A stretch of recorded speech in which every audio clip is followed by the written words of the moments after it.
Recording studio बेलगाम। सुसुकी सुसुकी सैया रोतानी हो, कैसे फल फूल मंगाइब। सुसुकी सुसुकी सैया रोतानी हो, कैसे फल फूल जुटाइब। तुही कहा हमरो सजना बानू हो, कैसे दौरा उठाइब। तुही कहा हमरो सजना बानू हो, कैसे छठ घाट जाइब।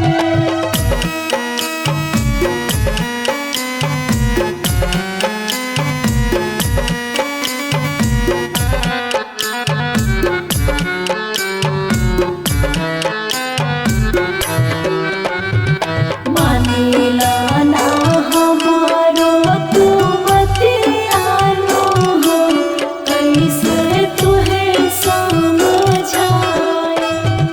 कैसे अकेला हम जाइब बजरिया, किना के ले आइब कैसे नींबू नारियलिया।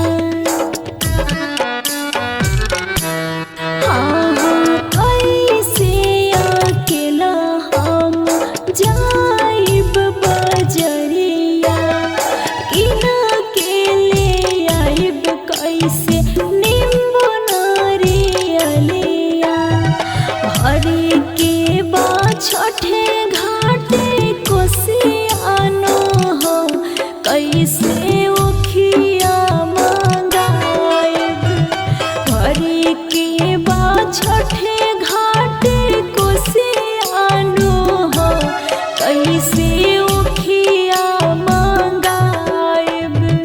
तुही कहा हमरो सजना बानू हो, कैसे दौरा उठाइब। तुही कहा हमरो सजना बानू हो, कैसे छठ घाट जाइब।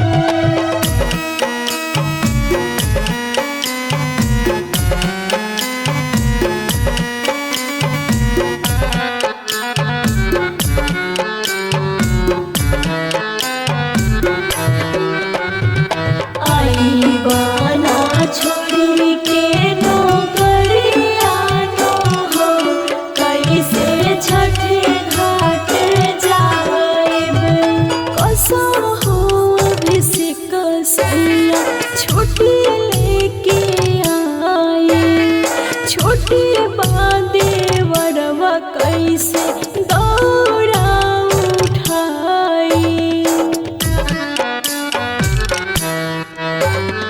कसहु अभिषेक सैया छुट्टी लेके आए, छोटी बादे वरवा कैसे